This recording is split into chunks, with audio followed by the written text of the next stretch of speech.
What is the responsibility of those with power? Jennifer Walter adalah seorang pengacara berbakat yang sering memenangkan kasus untuk kliennya. Jennifer juga mempunyai kemampuan memecahkan dinding keempat seperti Deadpool, yang dapat berbicara kepada para penonton. Dia menceritakan kejadian beberapa bulan lalu, pada saat berjalan-jalan dengan sepupunya, Bruce Banner. Lengan Bruce yang cedera karena memakai Infinity Gauntlet sudah mulai pulih, dan dia berhasil menciptakan sebuah alat yang dapat menahannya tetap dalam wujud manusia. Jennifer yang tertarik dengan Steve Rogers bertanya langsung kepada Bruce, tentang rumor yang selama ini Jennifer dengar tentangnya. Di tengah perbincangan, tiba-tiba datang sebuah pesawat tepat di depan mobil yang mereka kendarai. Jennifer yang kaget langsung membanting setir ke arah kanan, hingga menabrak pembatas jalan dan masuk ke dalam jurang. Masih dalam keadaan sadar, Jennifer langsung menghampiri Bruce, dan menyeretnya keluar dari mobil, namun Bruce melarangnya karena dirinya sedang terluka. Setelah itu, darah Bruce menetes mengenai luka di tangan Jennifer yang masih terbuka. Seketika, tangannya menghijau, dan tubuhnya berubah, lalu dia lari ke dalam hutan.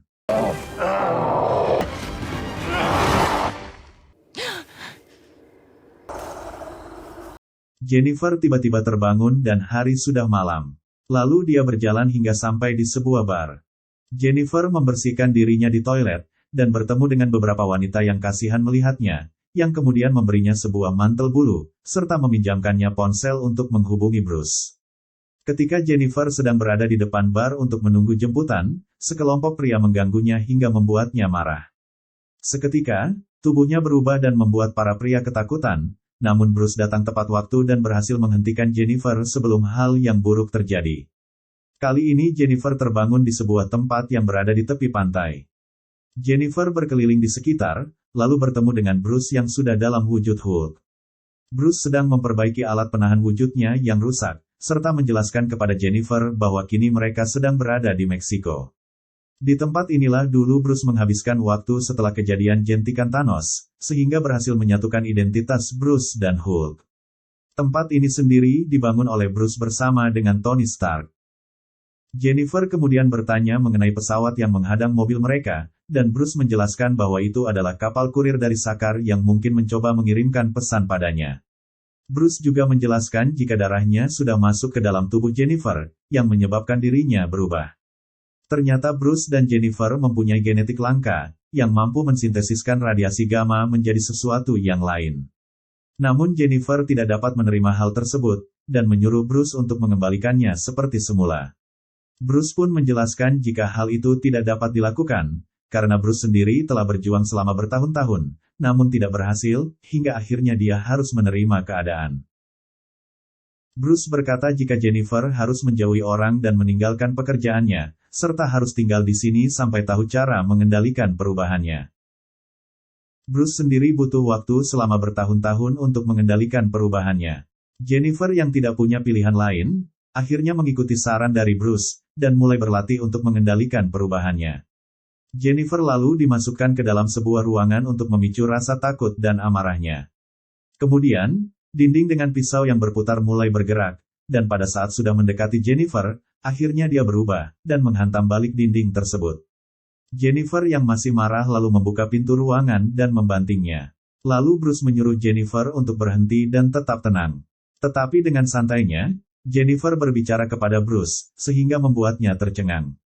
Ternyata Jennifer yang tubuhnya sudah berubah, masih dalam keadaan sadar, dan dapat menguasai perubahan tersebut, hingga membuat Bruce merasa iri. Jennifer terlihat sangat percaya diri, lalu Bruce mengingatkan jika Jennifer tetap harus belajar mengendalikan emosinya, agar tidak menghancurkan hal di sekitarnya. Esok harinya, Bruce sengaja membuat kaget Jennifer yang sedang tidur, dan hal itu membuat tubuhnya seketika berubah. Namun Jennifer menegaskan, bahwa ia masih bisa mengendalikan dirinya, dan hanya kesal karena Bruce membuat dirinya kaget. Lalu Bruce mengajari Jennifer melemparkan batu, dan Jennifer berhasil melemparkan batunya lebih jauh daripada Bruce. Hal ini membuat Bruce kesal, hingga dia kembali melemparkan batu, dan kali ini sampai terbang ke langit. Beberapa hal yang Bruce ajarkan, ternyata mampu dilakukan dengan lebih baik oleh Jennifer. Setelah selesai berlatih, kemudian mereka beristirahat dengan minum bersama. Esok harinya mereka melanjutkan latihan, dan Jennifer yang sudah tidak sabar, terus menanyakan kepada Bruce kapan ia bisa pergi dari sini. Bruce kembali mengingatkan, bahwa menjadi pahlawan super itu membutuhkan ujian ketahanan. Namun Jennifer hanya ingin kembali pada kehidupan normalnya. Jennifer kemudian menunjukkan kepada Bruce, bahwa ia bisa mengendalikan emosinya dengan mudah. Kali ini Jennifer berubah menjadi Hulk, lalu berubah kembali ke tubuh aslinya sesuai keinginannya, dan hal itu membuat Bruce kembali tercengang. Jennifer terus memaksa untuk pulang, dan Bruce kembali mengingatkan, bahwa suka atau tidak, sekarang Jennifer adalah seorang pahlawan super, namun Jennifer tetap tidak tertarik dengan hal tersebut. Bruce menghadang mobil yang dikendarai Jennifer, sehingga membuatnya terpental ke bebatuan. Jennifer menghentikan mobilnya, namun Bruce yang terus menceramahinya membuatnya kesal dan memukul Bruce, hingga akhirnya mereka bertarung.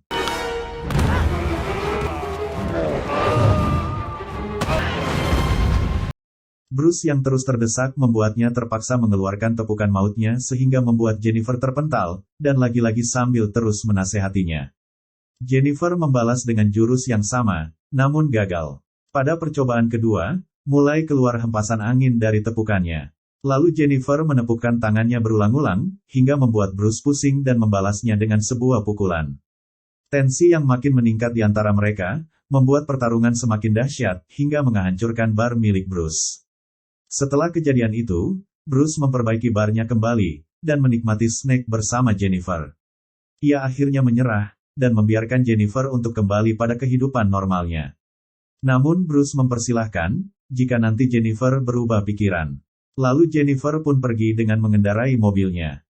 Setelah kembali, akhirnya semua orang tahu tentang perubahan Jennifer. Dan Jennifer meyakini bahwa dia tidak perlu berubah menjadi Hulk, dan kembali pada pekerjaannya seperti biasa.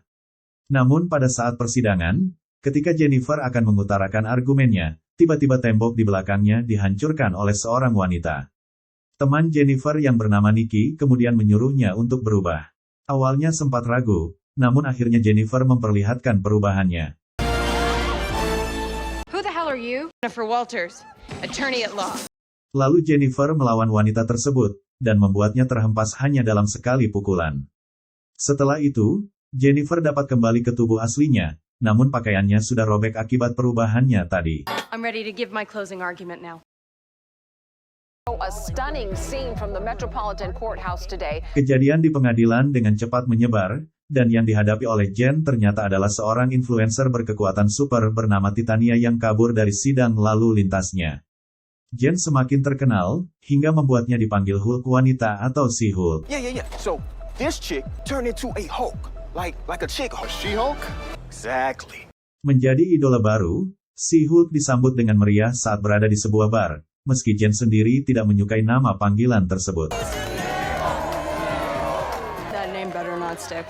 It's so dumb. Perubahan Jen juga tidak disukai oleh rekannya yang bernama Dennis, yang terus menyudutkan Jen tentang penggunaan kekuatannya, sehingga dia harus diusir oleh Nikki. Take a lap, Dennis. Bos dari kantor Jen bekerja kemudian datang, dan menyuruhnya untuk kembali ke tubuh asli karena akan menyampaikan sesuatu yang penting. Namun sesaat setelah kembali ke tubuh asli, Jen merasa mabuk, karena tubuhnya berbeda metabolisme dengan saat ia berubah menjadi si Hulk. I'm listening, sir. Bos mengabarkan, jika mereka kalah dalam kasus kemarin, karena menurut lawan dalam persidangan, Jen yang telah menyelamatkan para juri membuat mereka akan mendukungnya dalam persidangan. Dan karena hal itu, bos terpaksa memecat Jen dari kantor kejaksaan tempatnya bekerja. Wait, you're firing me?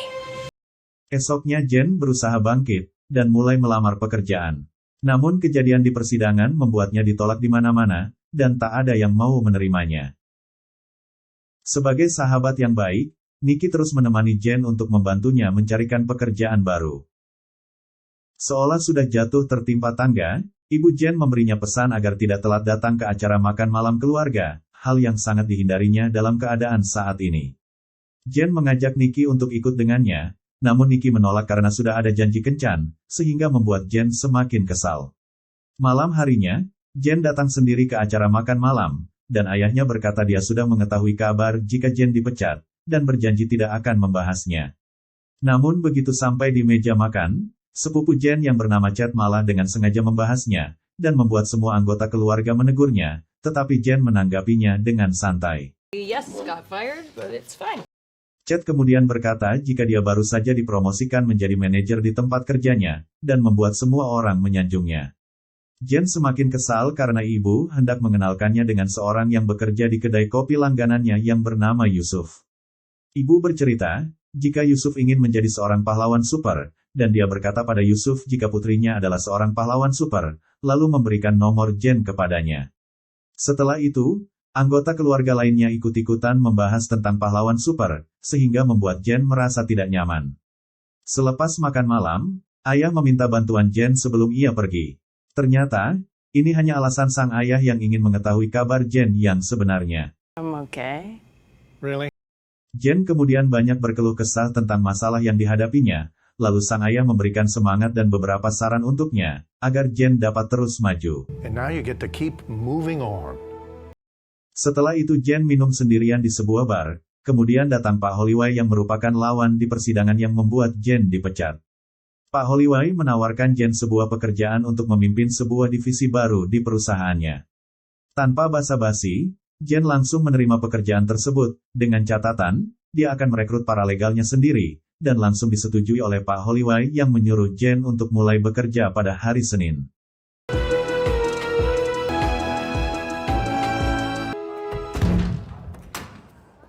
Welcome, Miss Walters.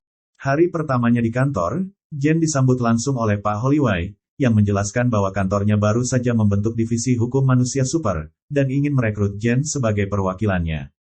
Namun, Pak Holloway ingin Jen bekerja di kantor ini dan di persidangan sebagai She-Hulk.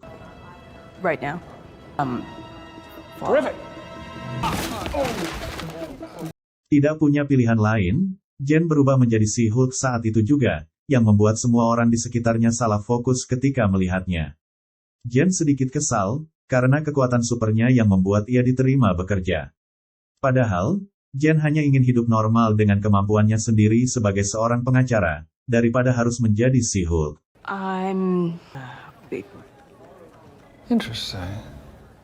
Pak Holloway lalu mengantarkan Jen ke ruangan kerja barunya, dan sudah ada Nikki di sana. I'll leave you to settle in. Kemudian, datang seorang yang bernama Park, yang merupakan rekan kerja Jen dalam divisi yang sama, memberikan hadiah selamat datang padanya. Thank you. Pada hari pertamanya bekerja, Jen langsung ditugaskan menangani sebuah kasus, yaitu pembebasan bersyarat Emil Blonsky alias Abomination, yang sedang menjalani hukuman di penjara berkeamanan super. Pak Holloway sendiri menyadari, jika menangani kasus ini adalah sebuah kontroversi. Namun hal ini akan membuat publisitas kantornya akan semakin meningkat. Tanpa berpikir panjang, Jen langsung menolak tugas pertamanya, karena Emil sebelumnya pernah berurusan dengan Bruce. Pak Holloway ternyata sudah mengerti akan hal tersebut, dan dia sudah mendapat tanda tangan persetujuan dari Emil, yang meminta secara langsung pada Jen untuk mewakilinya sebagai pengacara. I have to say I'm not comfortable taking this case. If you don't take the case, then you don't have a job here. At the very least, you should meet with the client before. Jen yang tidak mempunyai pilihan, akhirnya pergi ke penjara untuk menemui Emil secara langsung. Pada saat akan masuk ke penjara, Jen harus kembali ke tubuh aslinya, karena di area ini kekuatan super dilarang. Walter. Seorang penjaga yang mendampingi Jen, menyampaikan beberapa peraturan yang harus dipatuhi ketika berkunjung. Jen juga harus menandatangani surat pernyataan persetujuan kunjungannya. Injury or death, please indicate who we should know. Dan, tibalah saat Jen bertemu langsung dengan Emil.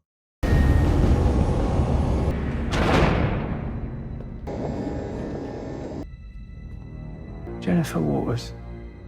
Emil yang mengenali Jen langsung memberikan sambutan padanya. Jen berharap dapat bertemu dengan Emil dalam wujud Abomination. Namun Emil berkata, bahwa dia sudah mengubah diri sepenuhnya, baik secara fisik maupun spiritual.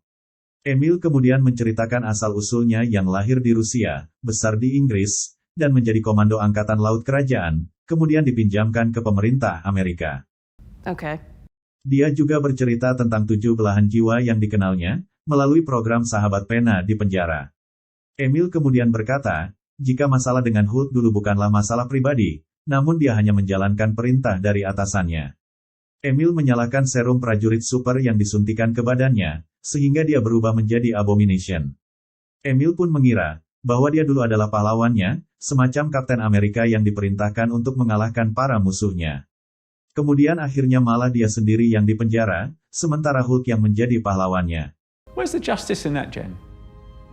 Lalu Jen berkata pada Emil, jika Dewan Pembebasan bersyarat perlu mengetahui jika Emil sudah menyesali perbuatannya pada waktu lampau. Emil pun setuju, dan dia hanya ingin melanjutkan hidupnya dengan tenang di sebuah properti yang dibelikan oleh 7 belahan jiwanya. Jen kemudian berkata akan memikirkannya terlebih dahulu.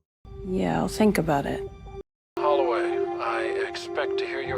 Karena bos Jen terus menghubunginya agar segera mengambil keputusan, akhirnya Jen menghubungi Bruce untuk meminta pendapatnya langsung. Bruce berkata kepada Jen untuk menerima pekerjaannya, karena Emil sudah mengirimkan surat padanya, dan Bruce yakin Emil sudah berubah menjadi orang yang lebih baik. Bruce pun sangat yakin, jika Jen dapat mengatasi semua masalahnya, dan menyuruhnya untuk tetap berhati-hati. Yeah, I'll be careful. Lalu Jen bertanya pada Bruce, apakah dia akan mengunjunginya dalam waktu dekat. Bruce pun menjawab, jika ada hal yang harus dia kerjakan. Dan ternyata, Bruce sudah berada di dalam sebuah pesawat ruang angkasa, yang pernah menghadangnya pada saat bersama Jen. Setelah itu Jen langsung menghubungi bosnya, lalu berkata jika dia menerima tawarannya, dan berjanji akan memberikan hasil yang terbaik. And I guarantee you are getting my best work. Pak Bos pun senang mendengarnya, dan menyuruh Jen untuk menonton televisi sekarang, dan memutus sambungan teleponnya. No statements made by Emil Blonsky's attorney. Di televisi diberitakan, jika belum ada pernyataan dari pengacara Emil, setelah beredar sebuah cuplikan video yang memperlihatkan Abomination berpartisipasi dalam sebuah klub pertarungan rahasia. Oh, that sucks.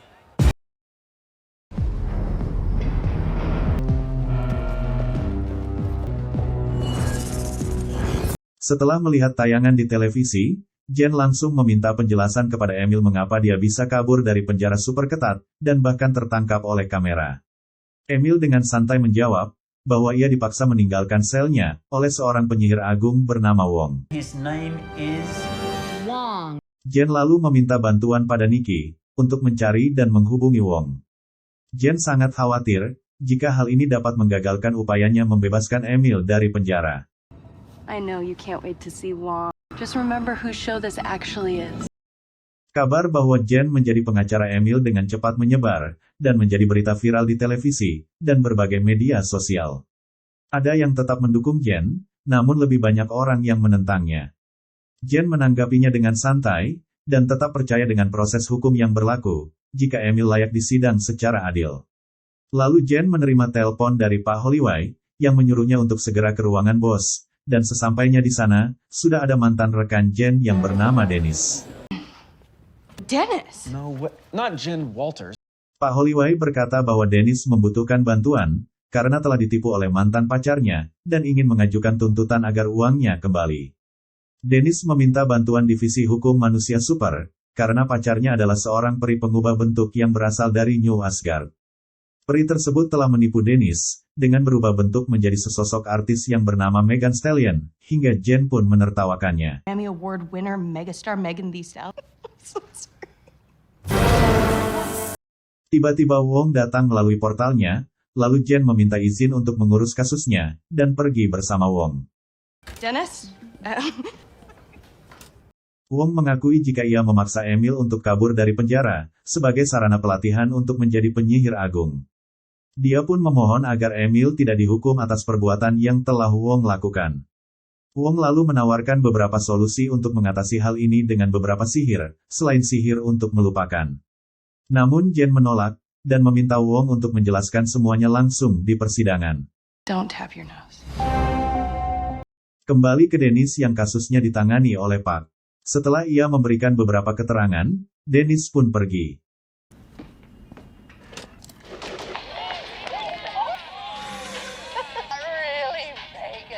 What's up, bro? How's it hanging, man? Namun tak lama berselang, Dennis kembali, dan berkata bahwa ia ingin membatalkan kasusnya. Dia pun menjelaskan, jika beberapa alasan membuatnya ingin membatalkan kasusnya, hingga ponsel Park berdering, dan ia pun mengangkatnya. Ternyata suara di seberang telepon itu adalah Dennis, dan Park akhirnya menyadari ada yang salah, lalu ia pun memanggil keamanan.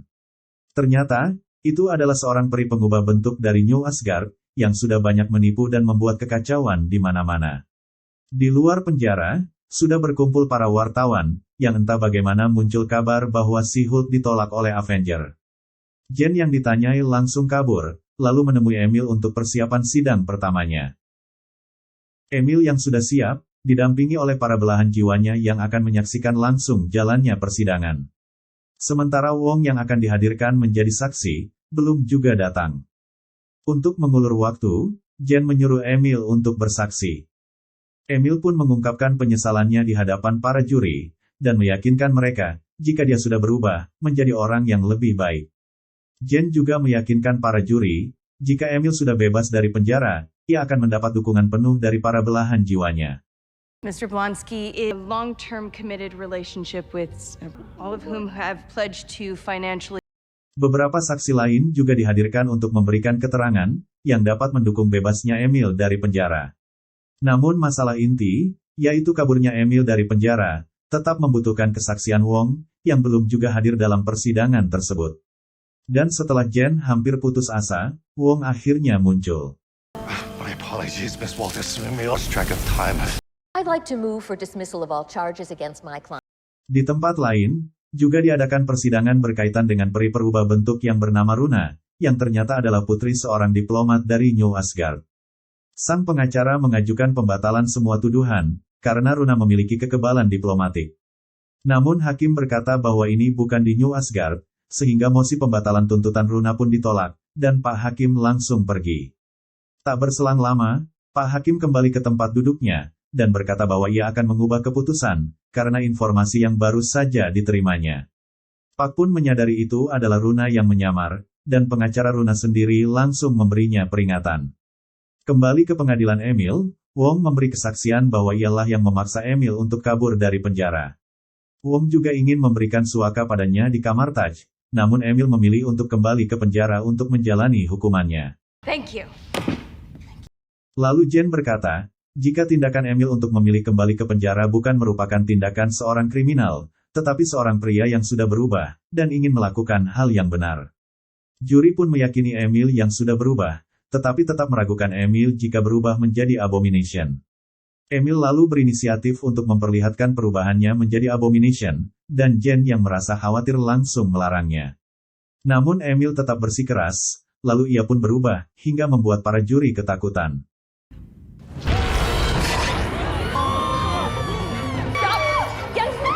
As you can see, I'm in full control. Calm down. Okay, everybody calm down. Please. Emil memperlihatkan bahwa dia tetap bisa mengontrol dirinya walaupun dalam bentuk Abomination. Namun Jen yang panik menyuruh Emil segera kembali ke tubuh aslinya. Jen meyakinkan pada juri, jika Emil sudah bisa mengontrol diri sepenuhnya, dan para juri akhirnya menangguhkan sidang, dan meminta waktu untuk mengambil keputusan pada sidang selanjutnya. And please, let's get this man some clothes. Salah satu juri lalu berkata pada Wong, apakah dia sadar bahwa baru saja mengaku membantu kabur seorang napi adalah sebuah kejahatan. Wong lalu menjawab jika ia harus pergi, dan meninggalkan persidangan begitu saja melalui portalnya. There she is. How do you plan to take Blonsky down when he rampages again? Setelah itu, Jen yang keluar dari penjara sudah ditunggu oleh para wartawan yang akan menanyainya, namun Jen memilih untuk diam dan segera pergi. Malam harinya di bar, Jen menceritakan kejadian yang dialaminya kepada Nikki. Lalu Pak datang dan ikut curhat tentang Dennis, yang kemudian ditanggapi oleh Jen jika kepercayaan diri Dennis mendekati sakit jiwa. Dan tiba-tiba Pak meminta Jen untuk menjadi saksi di persidangan Dennis. Esok harinya di persidangan, Jen memberi kesaksian tentang Dennis, yang sekilas malah terlihat memberatkan Dennis. Objection. Relevance. Easy. Get to your Bukowski would believe in the stallion. Yes, because he is truly that delusional. No further questions, Your Honor. Namun kesaksian Jen yang mempermalukan Dennis, malah berhasil memenangkannya dalam sidang tersebut. Setelah sidang usai, Dennis berkata, jika saja ada cara untuk mengambil kekuatan peri itu, maka tidak ada korban lagi. Dan perkataan Dennis memberikan Jen sebuah ide. That will stay between us.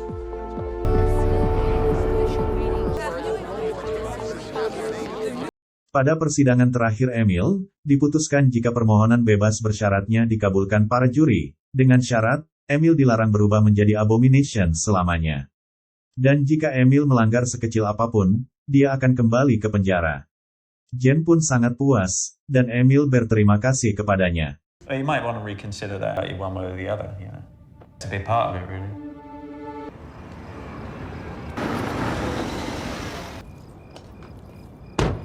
Ketika Jen pulang dari persidangan, seseorang menangkapnya dari belakang, namun dengan mudah Jen membantingnya setelah berubah menjadi si Hulk. Kemudian muncullah 4 orang yang dengan penuh percaya diri menantangnya. Mereka memakai alat sebagai senjata, yang ternyata berasal dari merampok para tukang bangunan Asgard. Lalu secara membabi buta mereka menyerang Jen.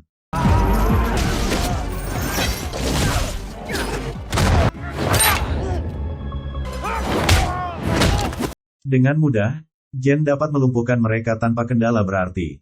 Mereka pun ketakutan, dan berlarian kocar-kacir. Sesampainya di mobil, si Gondrong bertanya pada temannya yang bernama Thunderbolt, apakah berhasil mendapatkan sampel darah si Hulk, yang ternyata gagal karena jarum tidak bisa menembus kulitnya. Si Gondrong pun berkata, bahwa bos mereka pasti akan marah mendengar hal ini.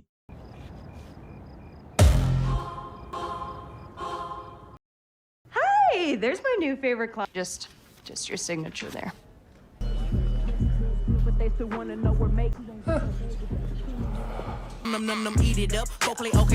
Oh, you are way more fun than my last lawyer. For you, Megan Thee Stallion. Dial it back.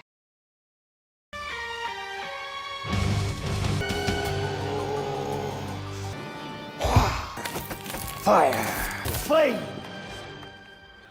Oh. Seorang pesulap yang bernama Donny Blaze sedang mempertunjukkan beberapa trik yang terlihat membosankan. Donny lalu menyuruh seorang wanita untuk maju ke atas panggung. Lalu, Donny memperlihatkan sebuah trik mengubah warna bunga, kemudian memberikannya kepada wanita yang bernama Madison tersebut, namun para penonton tetap tak bergeming sedikit pun. Sampai dia mengeluarkan sling ring yang biasa dipakai Dr. Strange, lalu membuka sebuah portal ke sebuah tempat yang terlihat menyeramkan, dan akhirnya membuat para penonton bertepuk tangan. Di sebuah ruangan di kamar Taj, Wong yang sedang bersantai dikagetkan dengan datangnya Madison secara tiba-tiba dari atas. Wong yang curiga lalu menanyainya, apakah Donny alias pesulap murahan yang telah mengirimkannya. Madison yang terlihat seperti sedang mabuk menjawab dengan sekenanya, dan membuat Wong marah atas ulah yang telah Donny lakukan. Donny Blaze is going to pay for this. Beralih ke Jen yang kaget saat ayah datang ke rumahnya, dengan membawa beberapa peralatan. Ayah berkata akan meningkatkan keamanan, setelah Jen diserang oleh 4 pria semalam. Jen berkata pada ayah untuk tidak khawatir, karena putrinya adalah si Hulk. Dan ternyata Jen tidak melaporkan kejadian semalam ke polisi, karena Jen yakin jika polisi tidak akan menangkap mereka, lalu Jen pun berangkat kerja. Sesampainya di kantor, hal pertama yang dilakukannya adalah melengkapi profil pada sebuah aplikasi kencan yang bernama Matcher. Perfect. Nikki kemudian masuk dan menyuruh Jen untuk menonton tayangan wawancaranya di televisi. Tak berselang lama, Wong datang melalui portalnya, dan meminta bantuan Jen. Wong meminta bantuan akan masalahnya dengan Donny, yang disebutnya sebagai dukun palsu. Ternyata, Donny adalah mantan murid seni mistis, yang bertahan hanya sepekan, setelah diusir karena memanggil 3 tong bir dan temannya ke kamar Taj. Dan kini, Donny menampilkan trik murahannya di sebuah tempat yang bernama Kastil Mistis. Wong mempermasalahkan, jika belakangan ini Donny memakai ajaran suci para penyihir dalam pertunjukannya, dan mengirimkan orang-orang melalui portal ke alam lain untuk bersenang-senang. Hal itu menurut Wong sangat berbahaya dan sangat beresiko. Jen lalu bertanya apakah ada perjanjian atau kontrak hitam di atas putih, pada waktu Donny memulai pelatihan, dan Wong menjawab. No. Wong berkata bahwa para murid bersumpah menjadi pelayan setia seni mistis, dan bertanggung jawab pada kuasa lebih tinggi. Hal itu membuat tuntutan Wong kepada Donny menjadi lemah di mata hukum, lalu Jen menyuruh Wong untuk memberikan kartu namanya.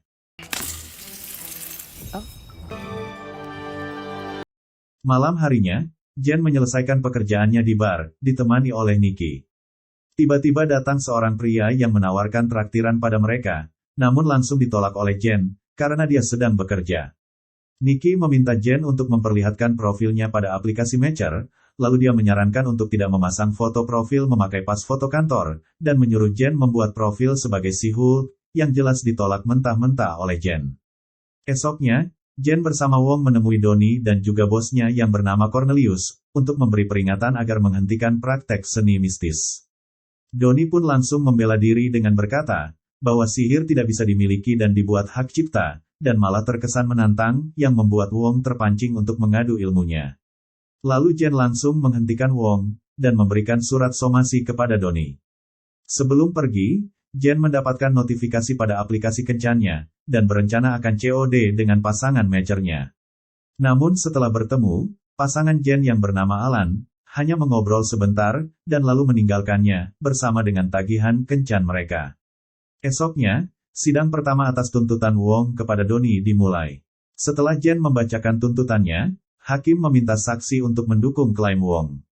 Walau awalnya menolak, Wong akhirnya memakai sling ring-nya untuk membuka portal, dan kemudian muncullah Medicine dari portal tersebut.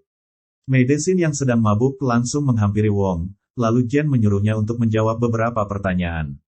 Jen bertanya tentang kejadian pada malam pertunjukan Donnie, dan Medicine menjawab jika Donnie mendorongnya ke negeri api, lalu dia menceritakan caranya lolos dari sana, yaitu dengan membuat perjanjian dengan iblis. Medicine pun memberikan pernyataan bahwa pertunjukan itu seru walaupun menyeramkan, sehingga pengacara Donnie mengajukan pembatalan tuntutan. Jen berkata bahwa seni mistis adalah sihir yang nyata, dan berbeda dengan sulap. Hal itu membuat langsung Donnie mempertunjukkan trik murahannya di tengah persidangan, lalu diikuti oleh pengacara dan juga bosnya, yang membuat hakim marah dan menyuruh mereka berhenti. Wong kemudian berkata, jika yang dilakukan oleh Donnie dapat membahayakan umat manusia, dan dapat menghancurkan seluruh kehidupan. Sebelum hakim menutup sidang, Jen menyarankan pada hakim untuk menghentikan sementara aktivitas Donnie yang berhubungan dengan sihir, lalu Donnie pun menentangnya sambil menunjukkan trik murahannya lagi. Hakim akhirnya memperbolehkan Donnie untuk tetap menjalankan aktivitasnya, sambil menunggu keputusan di persidangan selanjutnya. Donnie dan timnya pun meninggalkan persidangan dengan penuh sukacita.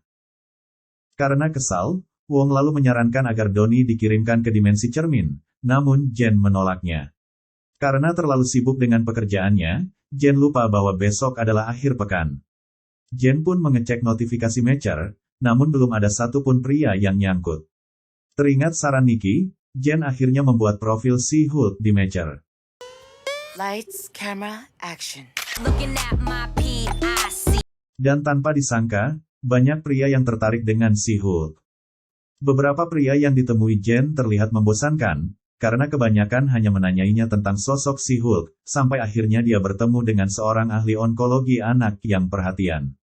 Beralih ke Donnie yang kembali mempertunjukkan sulapnya, dan lagi-lagi dia memakai sling ring untuk membuka portal.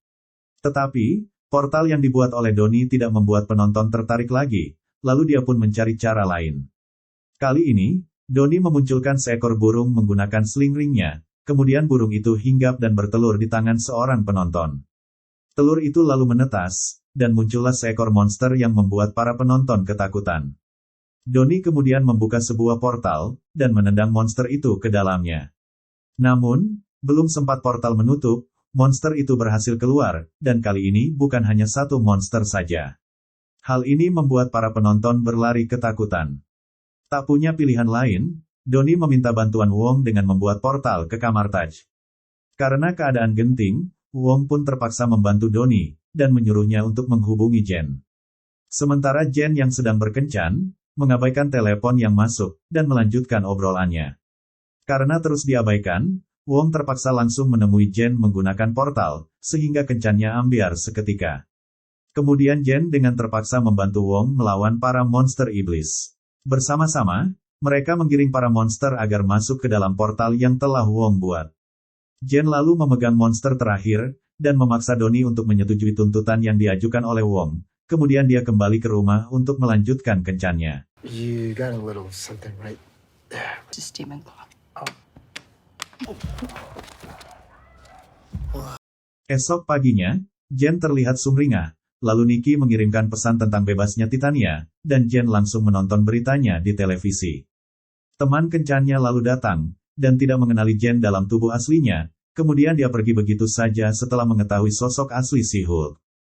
Tak berselang lama, datang seorang kurir yang mengirimkan sebuah dokumen yang berisi tuntutan hak cipta merek dagang She-Hulk yang dilayangkan oleh Titania. Jen yang kesal lalu menyuruh kurir itu untuk segera pergi. Kind of a bummer way to end this episode. Ever had tequila sunrise? No, I think so. Drink.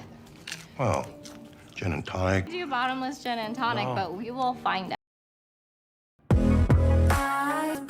Beauty is strength. She-Hulk by Titania. Jen yang sedang memasak, tidak sengaja menonton iklan She-Hulk yang sudah menjadi merek dagang dari Titania di televisi. Dan pada waktu berangkat kerja, Jen juga melihat sebuah billboard besar yang terpajang iklan produk She-Hulk, dan radio di mobilnya pun terus memutar iklan produk tersebut. Sepulang kerja, Jen yang sedang bersantai dikagetkan dengan kedatangan Chad yang secara tiba-tiba membuka pintu rumahnya. Chad membawa banyak produk She-Hulk, dan meminta Jen untuk menandatanganinya, karena ia mengira She-Hulk adalah produk milik Jen. Jen langsung menolaknya, dan menjelaskan bahwa produk itu adalah milik Titania. Chad pun semakin membuat kesal, karena memberi nasihat tentang merek dagang She-Hulk, yang seharusnya didaftarkan terlebih dahulu oleh Jen. Esoknya, Jen dan Nikki pergi ke acara temu penggemar Titania. Jen ingin menemui Titania secara langsung, untuk menghentikan tuntutan yang dilayangkan padanya. Namun Titania tetap bersikeras, karena She-Hulk sudah menjadi merek dagang miliknya. Could you take a photo of us? Give me some space. I can't believe she just stole my name like that.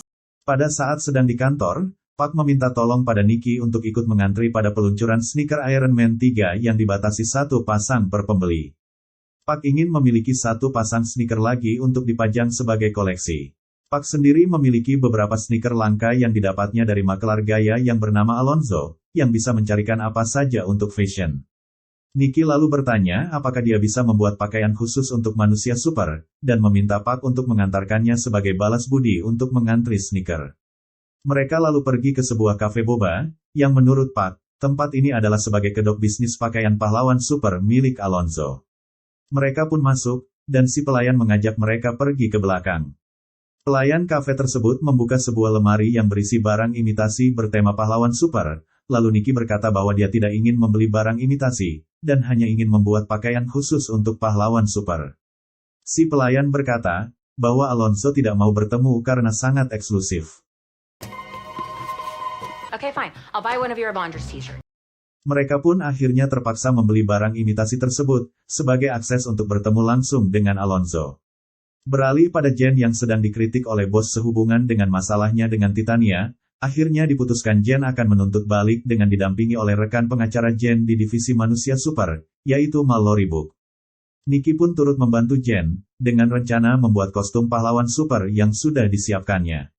Pada sidang pertama tuntutan merek dagang She-Hulk, pengacara Titania dan Jen saling memberikan bukti kepemilikan merek sesungguhnya, menurut versi mereka masing-masing. Hakim lalu menginginkan bukti pola penggunaan pribadi nama She-Hulk pada pengacara Jen, dan sidang akan dilanjutkan pada hari Kamis. Setelah sidang usai, Jen dan Nikki langsung pergi menemui Alonzo, sang pembuat kostum pahlawan super. Awalnya Alonzo tidak tertarik pada Jen, karena belum pernah mendengar namanya sebelumnya.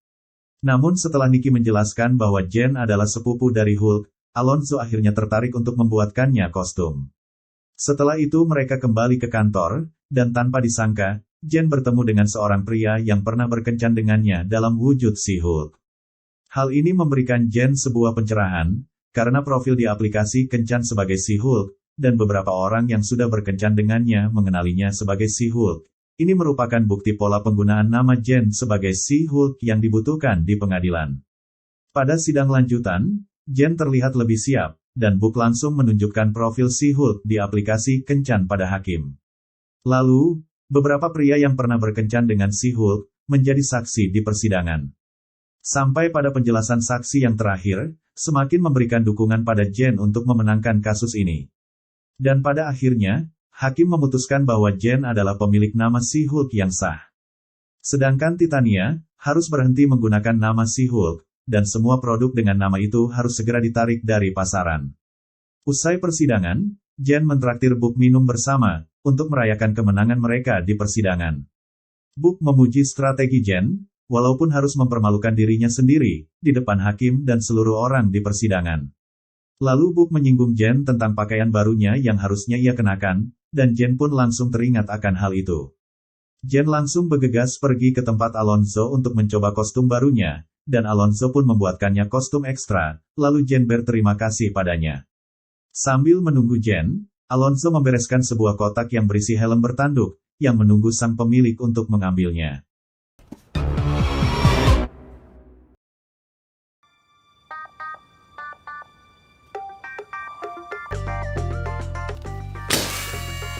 Jen mendapatkan undangan pernikahan, sekaligus sebagai pendamping pengantin dari teman lamanya di SMA, yang bernama Lulu. Hal ini dikarenakan Lulu sudah sangat dekat, dan mengenal seluruh keluarga Jen. Jen lalu datang dengan wujud si Hulk, dan semua orang memandangnya dengan takjub. Namun hal itu tidak disukai oleh Lulu, karena Jen telah merebut perhatian semua orang darinya. Lulu kemudian meminta Jen untuk kembali ke wujud aslinya. Jen yang tidak mempunyai pasangan pendamping, dijanjikan oleh Lulu akan berpasangan dengan Jonathan pada saat acara pernikahan besok. Awesome.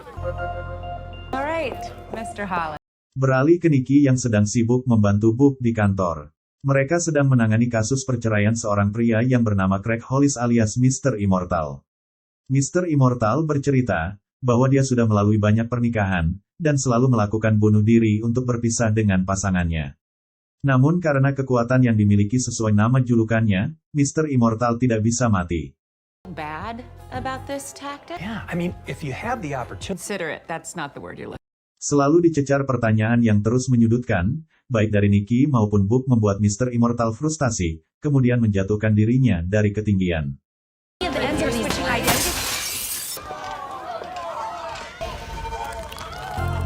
Tubuhnya jatuh menghantam mobil di bawah yang seketika hancur, namun Mr. Immortal berjalan seperti biasa, seolah tidak ada yang terjadi.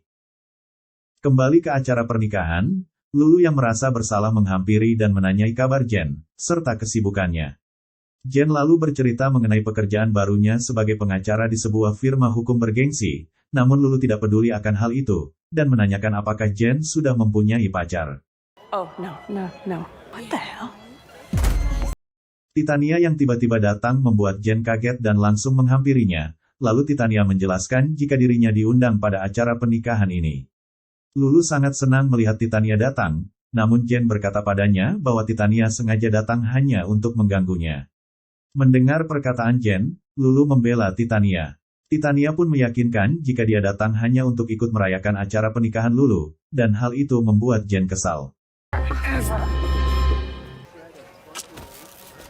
Jen lalu pergi keluar, dan dihampiri oleh seorang pria yang bernama Josh. Mereka pun berbincang satu sama lain, dan tak lama kemudian Lulu datang, lalu berkata jika sebagian staf berhenti karena sikap Lulu yang menyebalkan. Kemudian dia menyuruh Jen untuk membantunya beres-beres, begitu pula dengan Josh. Thank you, Jen. Bye. Beralih ke kantor, para mantan istri Mr. Immortal telah berkumpul, dan menceritakan kerugian mereka masing-masing, dan ternyata Mr. Immortal menggunakan nama yang berbeda pada setiap pasangannya. Book lalu bertanya, bagaimana awal mula mereka sadar akan kelakuan Mr. Immortal. Seorang wanita menjawab, bahwa seorang teman mengirimkannya sebuah tautan video yang diunggah di situs yang bernama Intelijensia. Di video tersebut, ada seorang pria berjalan ke perempatan yang ramai, lalu ditabrak oleh 4 mobil, setelah itu tubuhnya beregenerasi, kemudian bangun dan pergi begitu saja. Dari video itulah, wanita ini mengenali jika itu adalah suaminya. Hal ini membuat Book semakin khawatir, karena selain memalsukan kematian, Mr. Immortal juga telah memalsukan identitasnya. Dan menurut Book, memang sudah seharusnya semua mantan istri menuntutnya, namun beruntung, Mr. Immortal tidak masuk penjara. Walaupun sulit, Book berjanji mencarikan kesepakatan terbaik untuk kasus ini, dan menyuruh Mr. Immortal untuk membayar mahal. It's kind of fun. Esoknya sebelum acara pernikahan dimulai, kesialan Jen berlanjut. Seorang pendamping wanita menyuruhnya untuk menyetrika baju para pendamping pria yang kusut. Kemudian Lulu datang dan membawa pasangan pendamping Jen, yang ternyata adalah seekor anjing. I win! Jonathan! Of course. Yo, what's going on? Jen pun semakin frustasi, ketika dia hendak minum diharuskan membayar sebesar $5. Akhirnya dia masa bodoh dengan hal itu, kemudian membayar minumannya dan berjoget mengikuti alunan musik yang diputar oleh Chad.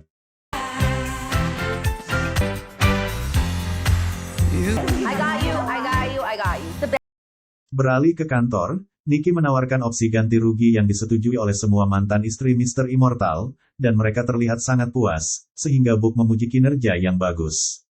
Sementara Jen yang mulai mabuk berusaha menelpon Bruce, yang tentu saja masuk ke kotak suara, lalu datang Josh menghampirinya. Mereka pun berbincang, sampai Jen merasa mual dan pergi keluar untuk muntah. Kesialan Jen belumlah usai, tiba-tiba Titania menghampirinya, dan langsung menghajar Jen sampai terjungkal. Titania masih menyimpan dendam kepada Jen, dan akan menghancurkannya di depan umum, lalu ia memaksa Jen agar berubah menjadi She-Hulk untuk melawannya. Jen yang masih dalam keadaan mabuk, bersusah payah untuk berubah, namun akhirnya gagal. Lalu dia meminta waktu kepada Titania untuk merubah wujudnya. Jen akhirnya berhasil berubah menjadi She-Hulk, dan langsung melancarkan serangannya, sehingga membuat Titania terjungkal. Tak lama kemudian, Titania pun bangkit, dan mereka saling jual beli serangan. Namun Jen dengan mudah berhasil menyudutkan Titania, hingga membuatnya semakin kesal.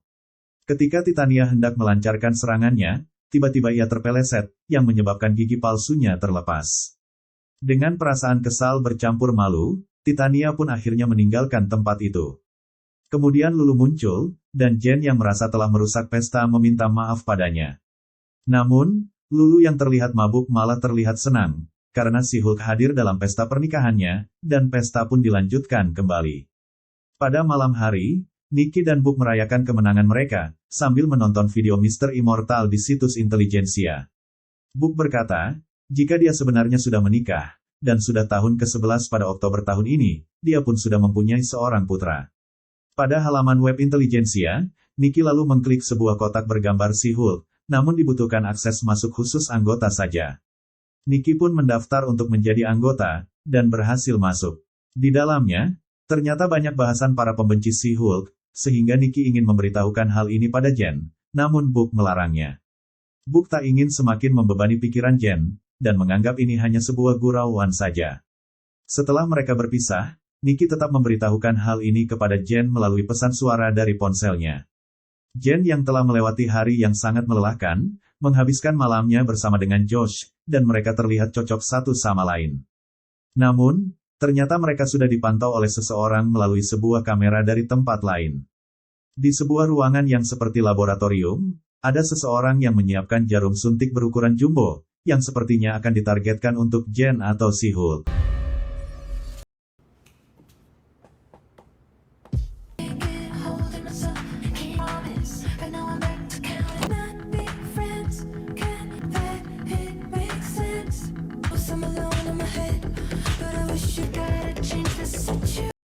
Setelah selesai menghadiri acara pernikahan Lulu, Jen semakin dekat dengan Josh. Mereka sering berkirim pesan, hingga akhirnya pergi berkencan. Sampai pada suatu malam, Josh menginap di rumah Jen, dan ketika pagi harinya, Jen terbangun dan melihat Josh sudah tidak ada di sampingnya.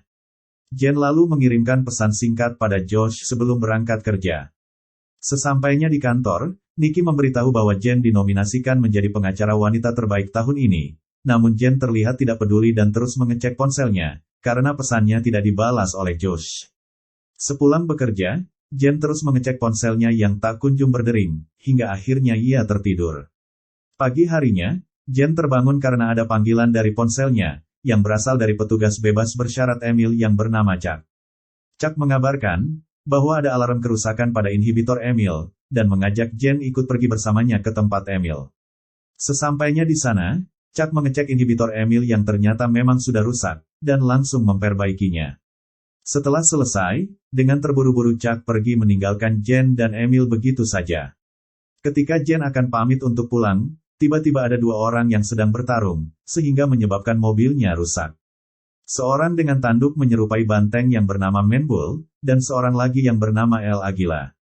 Mereka adalah anggota perkumpulan di tempat Emil, yang bernama Platinum Circle. Sambil menunggu truk derek mobilnya datang, Jen terpaksa menghabiskan waktu di tempat Emil. Jen dikenalkan dengan anggota perkumpulan lainnya, yang bernama Porcupine dan Saracen, lalu Emil mengajaknya bergabung. Tidak lama kemudian, datang seorang pria yang pernah menyerang Jen, sehingga ia langsung berubah menjadi She-Hulk dan melemparkan pria itu.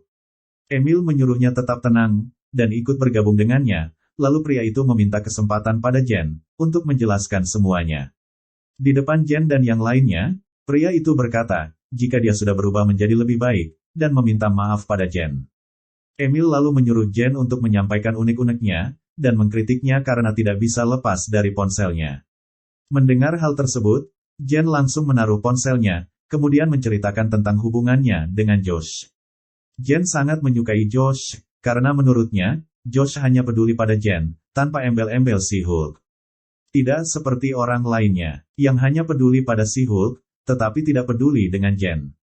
Mendengar hal tersebut, seluruh orang di situ memperlihatkan dukungannya kepada Jen, dan menyuruh Jen untuk menjadi dirinya sendiri.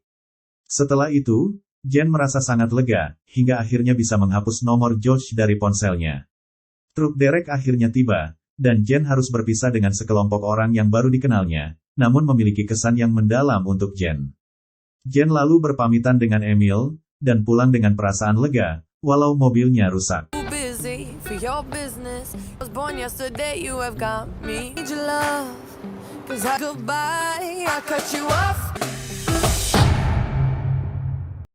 Kembali ke malam di mana Josh menginap di rumah Jen.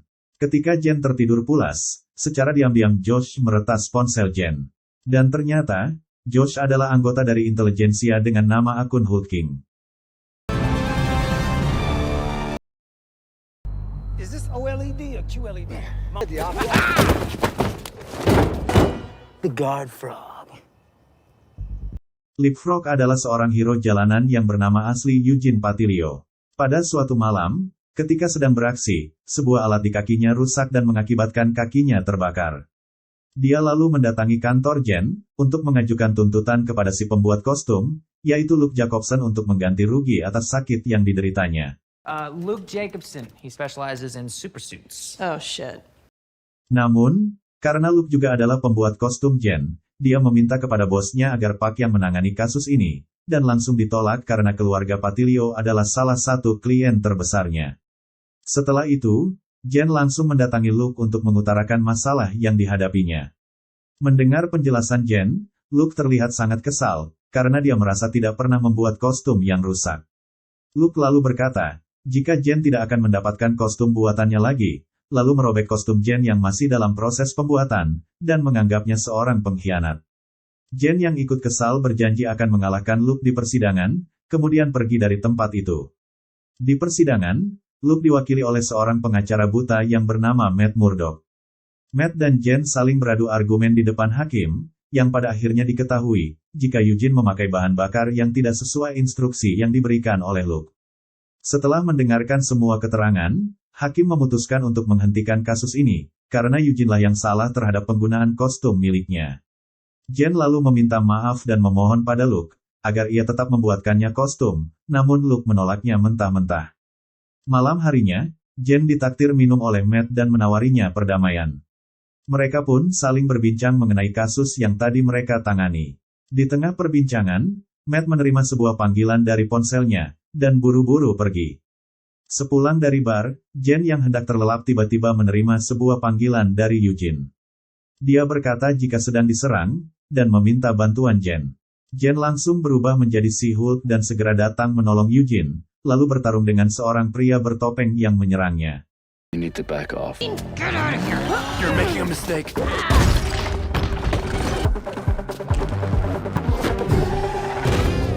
Where are you going? We're not done. Come on!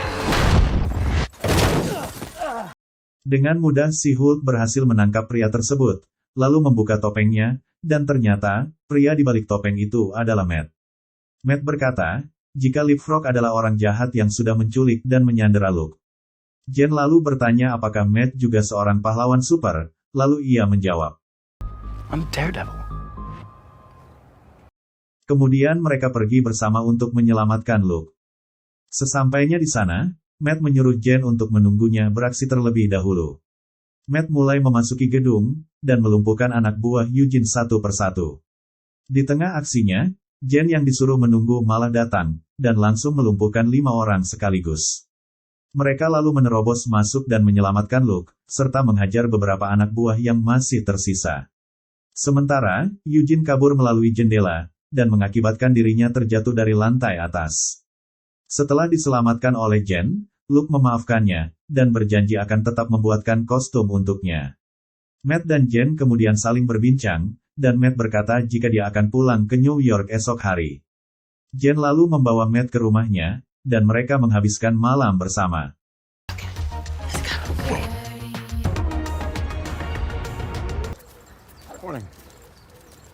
Pada malam berikutnya, bersama dengan Nikki, Jen menghadiri malam penghargaan pengacara wanita tahun ini. Nama Jen akhirnya dipanggil untuk mendapatkan penghargaan. Namun setelahnya, beberapa nama juga ternyata dipanggil, termasuk rekannya, Mallory Book. Pada saat Jen akan berbicara di panggung, layar di belakangnya tiba-tiba menampilkan dua orang bertopeng, yang mengaku dari intelijensia. Layar itu kemudian menampilkan data-data dari ponsel Jen, dan juga rekaman malam terakhirnya bersama Josh di rumahnya. Hal itu membuat Jen marah, lalu memukul layar hingga hancur, hingga membuat semua orang berlari ketakutan.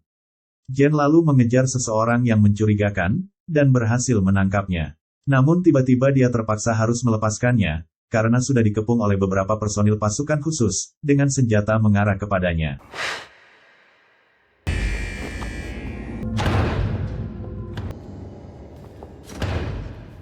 Setelah kejadian si Hulk mengamuk di malam penghargaan, akhirnya Jen dimasukkan ke dalam penjara.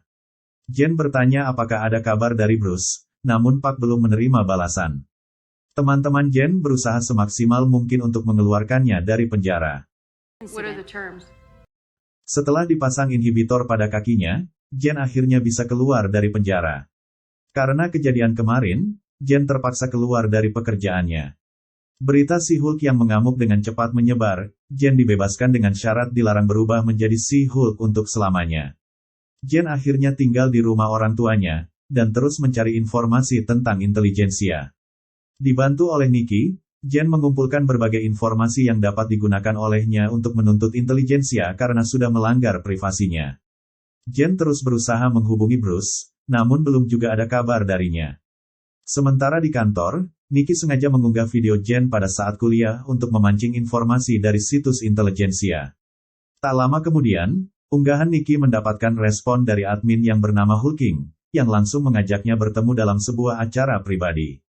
Sedangkan Jen, akhirnya memutuskan berkunjung ke tempat perkumpulan Emil untuk menenangkan dirinya. Nikki menyuruh Park untuk bertemu dengan para anggota intelijensia. Park pun berusaha berbaur dengan anggota yang lainnya, dan tanpa disangka ia bertemu dengan pria yang pernah berkencan dengan Jen, yaitu Todd. Dan yang lebih mengejutkan, Todd sendiri adalah Hulking, yang membuat situs intelijensia. Dalam acara tersebut, Todd mendatangkan seorang pembicara, yang ternyata adalah Emil dalam bentuk Abomination.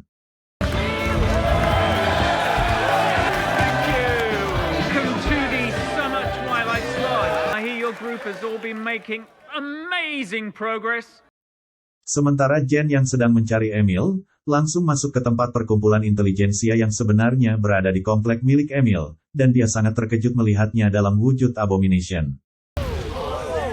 Jen Walters! What are you doing here? Emil, you've been transforming into the Abomination. Tak lama kemudian, Nikki juga ikut masuk ke tempat perkumpulan itu. Lalu Park menjelaskan kepada Jen, bahwa ini adalah perkumpulan intelijensia, sedangkan Todd adalah Hulking. Todd berkata, jika ia yang menyewa Josh untuk mendekati dan mengambil darah Jen. Kemudian Todd menyuntikkan ekstrak darah Jen ke dalam tubuhnya sendiri.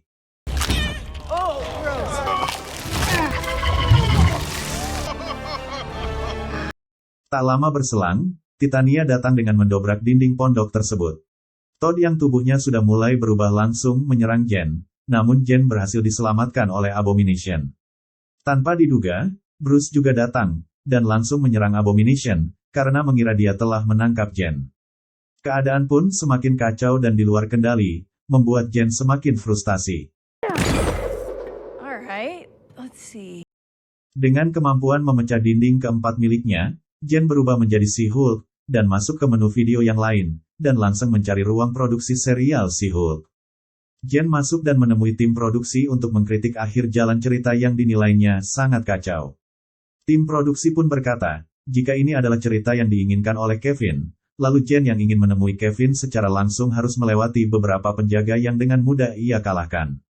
Jen akhirnya masuk ke sebuah ruangan dengan layar yang dipenuhi oleh film Marvel, dan bertemu dengan Kevin yang ternyata adalah sebuah robot. Hello, Jennifer. Kevin? Kevin adalah sebuah robot pengambil keputusan seluruh alur cerita film Marvel. Jen lalu berkata, jika dia tidak puas pada jalan ceritanya, dan mengusulkan agar jalan ceritanya tidak sama dengan film Marvel yang lainnya. What is the ending you propose? Jen juga mengusulkan agar Todd tidak mendapatkan kekuatan Hulk, dan Bruce yang tiba-tiba muncul entah dari mana, juga menurutnya terlihat aneh. Lalu Jen menginginkan Emil untuk bertanggung jawab, dan juga Daredevil dimunculkan lagi. Setelah itu Jen pun kembali ke alur ceritanya. Jen menemui Todd dan berkata padanya untuk jumpa di persidangan, lalu tiba-tiba muncul Daredevil sesuai keinginannya. Mereka saling menyapa dan sedikit berbincang, kemudian Jen menemui Emil dan berkata, jika ia akan dipenjara kembali karena telah melanggar bebas bersyarat. Setelah itu, Jen mengundang Matt untuk berkumpul bersama keluarganya. Tak lama kemudian, Bruce pun muncul setelah lama pergi ke Sakaar, dan secara mengejutkan, ia memperkenalkan anaknya, yang bernama Scar. This is my son, Scar. Jen yang sudah dibebaskan secara penuh, dapat menjadi si Hulk lagi dengan bebas, dan membuat tuntutan balik kepada Todd beserta intelijensia. Sementara Emil yang berada di penjara, akhirnya menerima tawaran Wong untuk ikut pindah ke kamar Taj.